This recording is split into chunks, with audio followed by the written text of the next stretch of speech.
Hello friends. So today we are going to talk about India-Bangladesh ties. Here we will talk about the several factors. Okay, at the start we will talk about the historical factors, then how the cultural ties are there, and where the Bangladesh fits into the policy of India, the neighborhood first policy. Okay, I will give you some background also, how Bangladesh got independent and all that, what was the India's role in that, and then we will talk about the different aspects, like in the economic side, what kind of relations are there, the tourism side, what kind of relations are there, in the strategic issues, what kind of relations are there. So in those aspects we are going to talk about this relationship. Okay, so I actually made this lecture easy for you because just by presenting some of the important points. I'm not going so much of deep right now only because I want you to understand the things first. There will be subsequent lectures, there are so many lectures will be there, and in so many lectures all these parts will be definitely covered. Okay, so with the start, see the map here.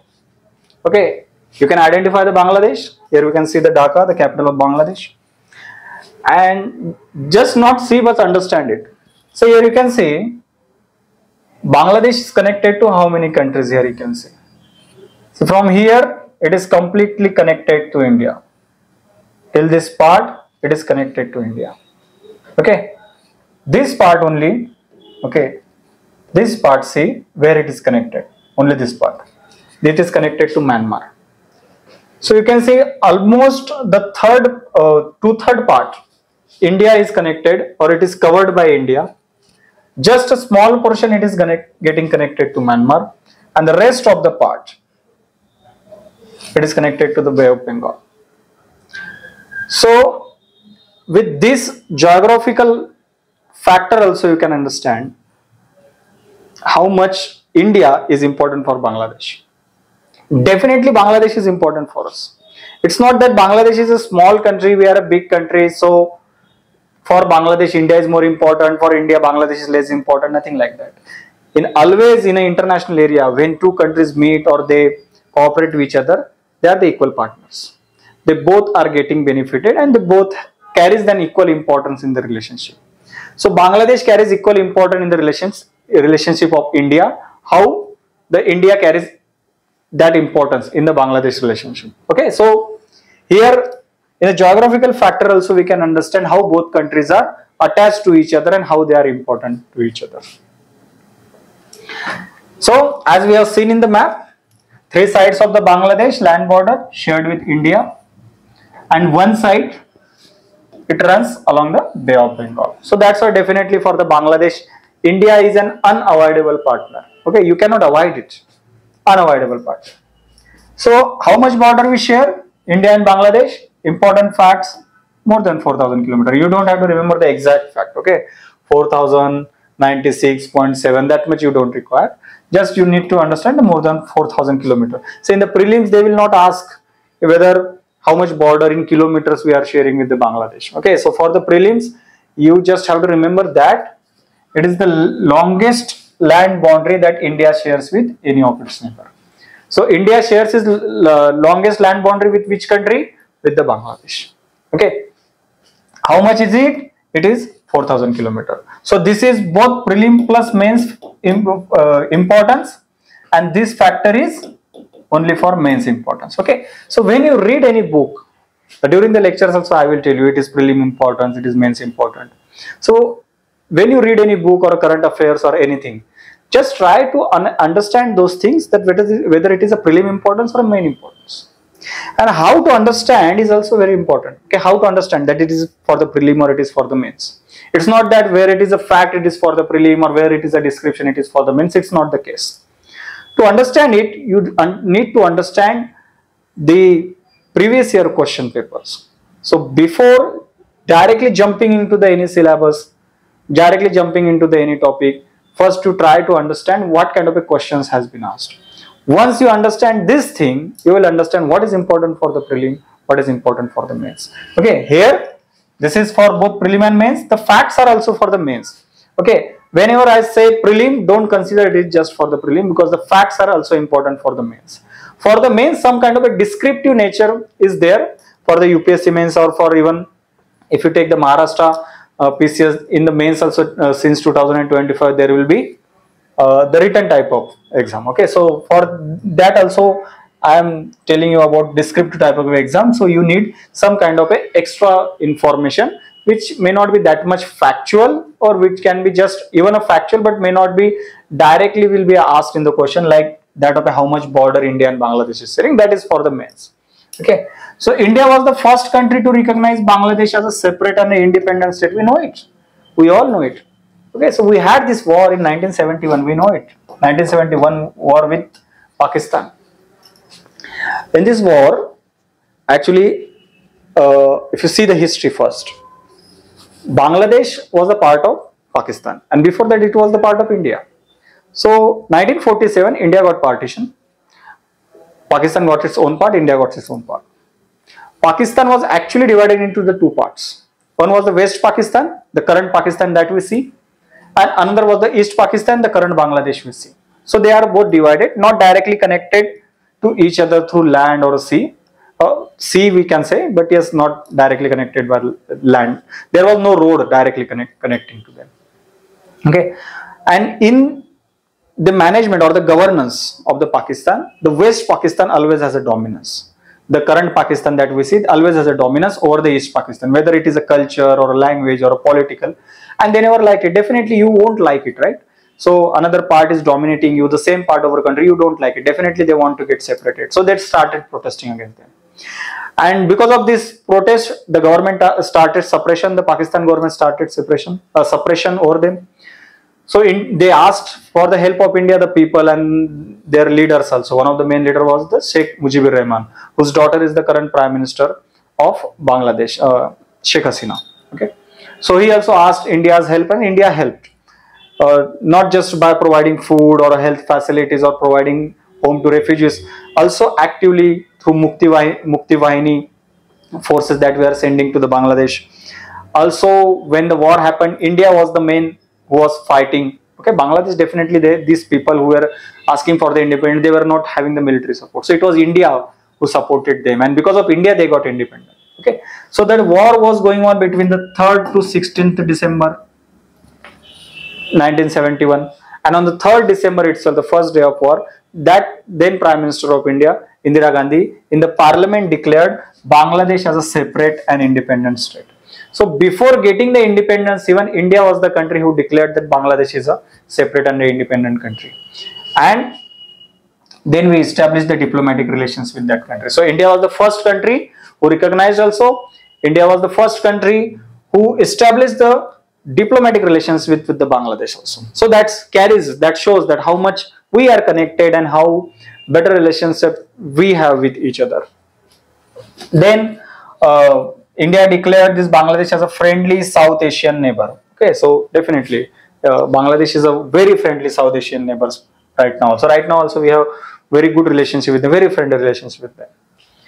Bangladesh occupies a key place in India's neighborhood first policy. Okay, we have this India's neighborhood first policy, very important. Okay, what is this India's neighborhood first policy? So definitely we are going to see it separately later.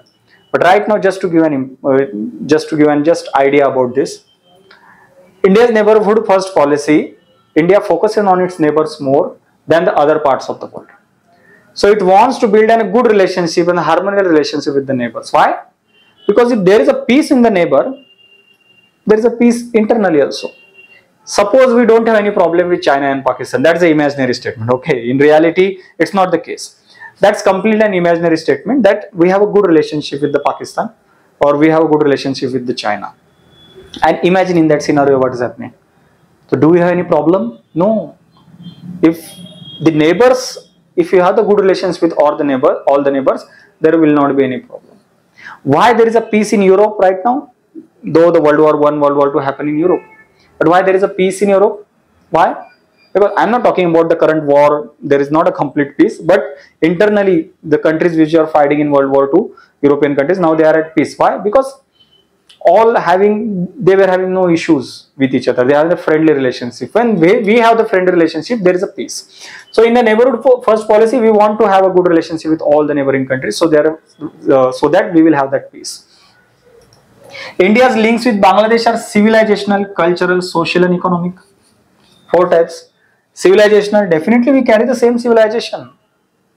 Bangladesh was a part of India, okay, geographically or politically we say, before 1947. And even since ancient times, we are all so much connected. So many empires we know. And in so many empires, the Bangladesh region was completely a part of those empires. Okay. When the cultural, social and economic relationship with cultural and social, we can say so much connectivity is there. If you see the cultural part also, just to give an example, if you see in a larger aspect, Indian culture is, Bangladesh culture is so much similar. But in a smaller aspect also, in a micro aspect also, consider the culture between the West Bengal and the Bangladesh, and there is a high homogeneity between them, cultural homogeneity, in that social immunity, their food habits, their cultural habits, their festivals, their clothes, okay, their language, so many things are there, so many things common between the West Bengal and the Bangladesh. Okay, and other things also between India and the Bangladesh are so many common things. Economic ties, definitely we are so much dependent on economics, and Bangladesh is definitely so much dependent on economics with India. First, India is a big country. Second thing, on the three sides, it is connected to India. Okay, so definitely it is easy for it. It is quite economic for it to get things imported or get exported to India. Okay, that's why we have so much of a civilizational, cultural, and the social and the economic relationship. Then there is so many things that unites two countries, like the shared history. Definitely we have the shared history. Since ancient times we have the shared history. Then there is a common heritage. So many things are there. Since the culture is same, the society is so much similar. So definitely the heritage areas are also similar. Linguistic and cultural ties that we have seen. Linguistic, their Bangla language. Also in West Bengal also the same language has been spoken. Cultural ties, I already told you, so many cultural homogenities there. So many things are common. Passion for music, both countries have that passion for music. India also has the passion, Bangladesh also has the passion for music. Okay, and they liked our music. Okay, so many things, like so much. The Bollywood is very much famous there, and also the Bengali music. Okay, that is also so much listened in Bangladesh, and also the Bangladeshi music is so much heard here. Literature, not much actually needed to say about it. Okay, literature, these people are so much into literature, the Bangladeshi people, and also our Bengali people are so much famous for being fond of literature. Okay, so Indian literature has been read so much in the Bangladesh, and the Bangladeshi literature has been read in India. Okay, so literature wise also we have the very good relationship, and there is so much of a common literature also, because the history is same, current social issues is same, the political issues are also same history, therefore the cultural political issues are also same, social issues are more or less same. Okay, so that's why the literature is also same, since literature comes out of the society only. If the societies have so much of a similarities, definitely the literature will have so much of similarities. And even the arts, whether you talk about the films, whether it talks about the paintings, you talks about dramas, okay, you talk about music or dancing or anything, so many things are common between India and the Bangladesh.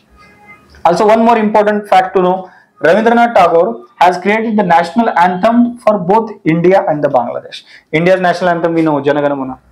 Bangladesh national anthem we know, Amar Sonar Bangla.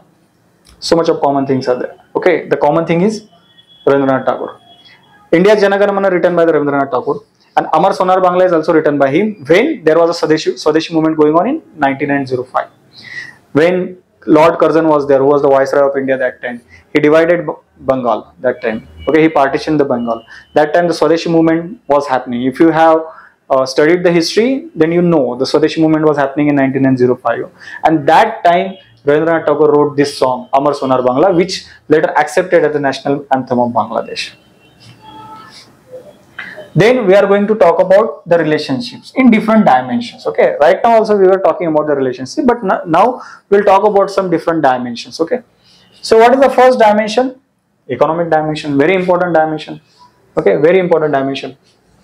So first thing, since geographical proximity, we already seen that 3 parts of Bangladesh, India is there. So there is so much of a geographical proximity. Because of this geographical proximity, Bangladesh has made it one of its biggest trading partner. Okay, for Bangladesh, India is a biggest trading partner. Definitely. Why? Because from the 3 sides, there is India. It is completely economical for Bangladesh to have a good relationship with or economic ties with the India, because that becomes quite cost efficient for it. Okay, and the needs are common, even the economic needs are common. Okay, that's why for Bangladesh, India is a biggest trading partner, and for India, Bangladesh is the sixth largest trade partner. So for India, Bangladesh is the sixth largest. So see, it doesn't mean that we share the largest border with Bangladesh, so we should have a largest economic relations with the Bangladesh. There are so many economies are there, like that of China, then America, or Japan is there. There are so many big economies. We are having the very good ties with them. European Union we have very good ties with them. Okay, so there are so many big economies where we have much better relationship right now from Bangladesh. There are five only. Okay, ahead of Bangladesh there are five only. Okay, so because of they are the big economies, we have better relationship, economic ties I am talking about, not overall relationship, but the economies in terms of the money, in terms of monetary factors. Okay, we have a better relationship with other countries, but six is not a small number. Okay, six largest partner, that's also a big number. You can understand how much better connectivity we have. Then under this South Asian Free Trade Area, that's few South Asian countries, we all South Asian countries came together and we have started this free trade area. There are definitely some criticism over this free trade area and all that. For that we are not getting into that right now. But yes, there is a South Asian free trade area, and with this, which is called a SAFTA. Okay, with the use of the SAFTA, what India is doing? India is providing the duty-free quota to what? Access to Bangladesh and all the tariff lines. Okay, so that means so many things can be imported to India from the Bangladesh without duty. Okay, so that means it improves the export of the Bangladesh, except the tobacco and the alcohol, which is definitely not allowed. Okay, so these are harmful products and there is so much of a scope of smuggling and all that. So except the tobacco and the alcohol, under this SAFTA, okay, duty-free quota access has been given to the Bangladeshi products. Then under the economic ties, next, in terms of number, if you want to know, that the relationship or the economic ties has been jumped to $18 billion. So that much trade we have right now, the bilateral trade with the Bangladesh. How much? $18 billion. This is for 21 and 22 compared to 10 billion in 20 to 21. See, in 1 year, we are jumping from 10 to 18. Understand where we are going. We are growing very fast and very effectively. From 10 billion, now we are jumping to the 18 billion. Very, very important. There are 6 border huts, 4 in Meghalaya and 2 in Tripura. What are these border huts? You know the huts, okay? Have you ever visited the huts? You will understand. So many shops are there, small shops are there. Okay, it's just like a big area and so much big complex where there are so many shops, and these are small shops and mostly related to the local products or handicrafts and all that. Okay, so such border huts has been established on the Meghalaya and the Tripura border. So from two sides, India and the Bangladesh, at this hut place which is set up on the border itself.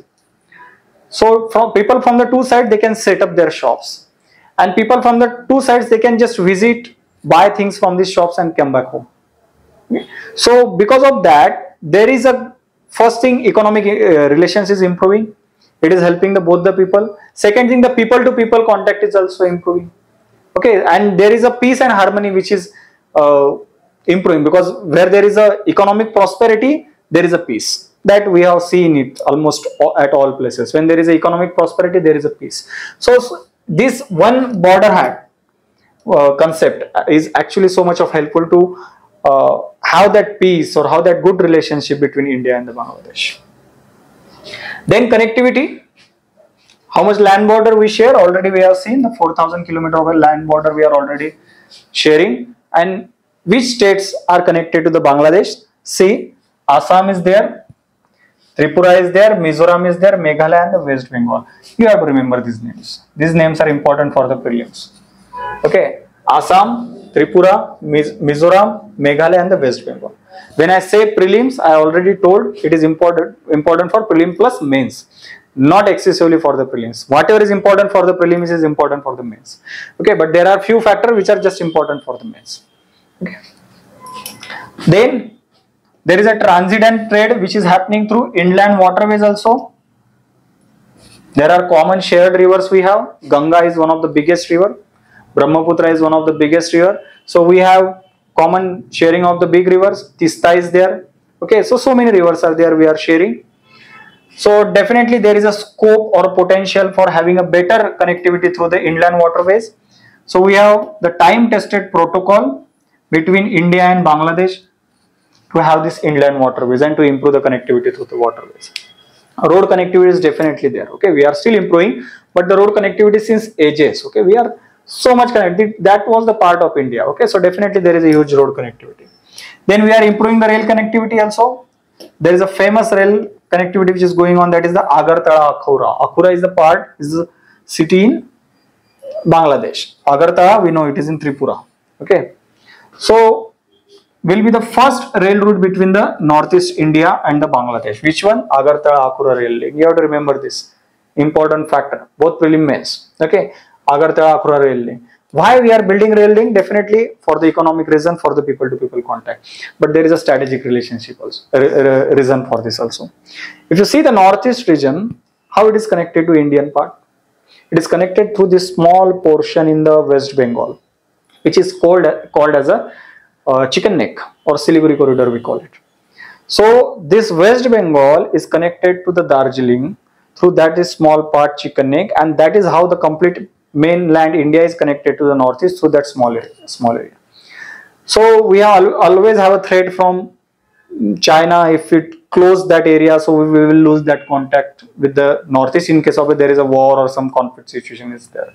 So that's why we are connecting to the northeast. The mainland India is getting connected to the northeast through Bangladesh. So that's why Bangladesh is so much of important, and that's this such rail links or road links will help India also to get that strategic security. Then tourism. See, according to the data provided by the Ministry of Tourism, Bangladesh accounted for the largest share of tourist arrival in India in 22. Largest share of tourist arrival. Why? Largest share? You see, because since three side India, geographical factor is definitely there. So definitely it is easy for them to come to India. Currency wise also that's quite economical for them to come to India. And another reason is that there is so much of a cultural homogeneity. Okay, so they like it to see it, to come to India and see how the cultures are common. There's the same common historical factor also. So they want to trace their history, and if they want to trace their history, they have to come to India. So because of those reasons, Bangladesh accounts for the Bangladeshi people, citizens account for the largest share of foreign tourist arrival in India in 2022. Okay, one major important factor where India and Bangladesh has a very good relationship in terms of tourism is a medical treatment, which we can call it as a medical tourism also. What is this medical tourism? So if you see, India is a medical hub. So we are providing best medical facilities, very good hospitals and infrastructure, high class skilled doctors, best technological factor. We have so many things. Okay, and because of that, India has become a hotspot, a center point. Okay, so for the medical treatment, it's quite easy for the people belonging to poor countries or developing countries to come to India and get the same level of high quality treatment which they get in developed countries, and with the less cost in India. Okay, where they have to spend the lakhs and crores in developed countries, they have to just spend few thousands or just few lakhs in India. Okay, so that is why this, for the point of view of a medical tourism also, the India and Bangladesh are improving the relationships. Then the strategic issues. Say India has provided around 8 billion loan to Bangladesh for what? For social infrastructure projects and defense deals. Much of this part, more than the 5 billion, is for defense deals. Okay, so most of parts of this 8 billion is for the defense deal, and some part is for the social infrastructure projects. See, why India is providing that much loan? First thing, definitely we want our neighbor to prosper. We have the friendly relationship, so they will build roads, hospitals, and then schools and ports and all that. So definitely they will prosper. A prosperous neighbor is always good, because since Bangladesh will prosper, our economic ties will be better, India will also get benefited. Another thing is the defense deals. So if Bangladesh became quite stronger military wise, security wise, so that is also helpful for India, because that's a friendly relationship, that's never ending friendly relationship. So in case of a crisis with India, Bangladesh will always be there to support. Right now it is not in that position to support right now, because that is not that strong.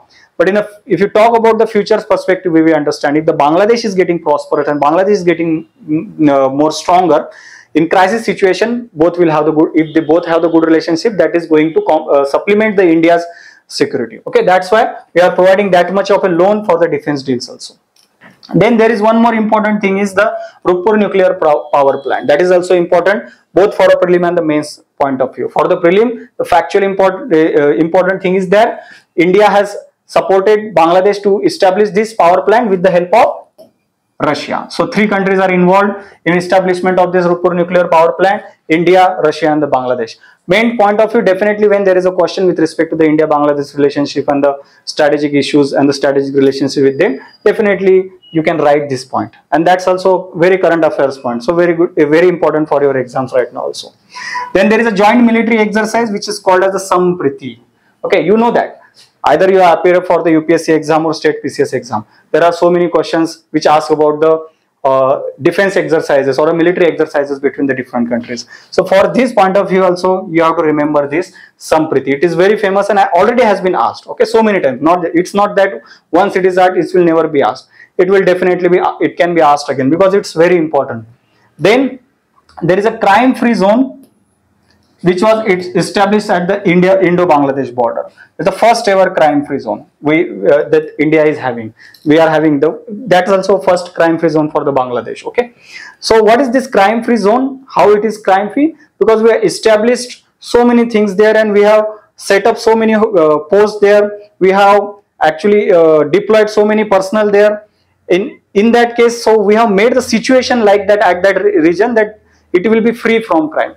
Even the social factors are considered here also. The infrastructure has been developed in that region. Employment has been provided. The issue of insurgency has been dealt with. Okay, so many things, so many efforts government is making at this crime-free zone on the border, so that it remains the crime-free and it remains the peaceful region. Okay, that's also helpful for the both areas. So first ever crime-free zone has been established, but it is getting extended. So first we established for the 4 kilometers and the 6 kilometers. Now it is getting extended, and there is not just one. We are establishing the more crime-free zones on the border, and we are not just doing it with the Bangladesh now. We are trying to just apply the same factor. It is getting successful results. It is giving the good results. The insurgency and the instability in the northeast is getting in the control because of this crime-free zone. So we are now going to implement the same thing with the different countries also. Okay. So that's it. The things with respect to the India-Bangladesh ties. Since there are so many things to discuss, I'm not saying that this much only is important for the India-Bangladesh. So many things are there. There is a China factor we have to separate. We have to study separately. Then we have to see what are the bottlenecks in the relationship between India and Bangladesh.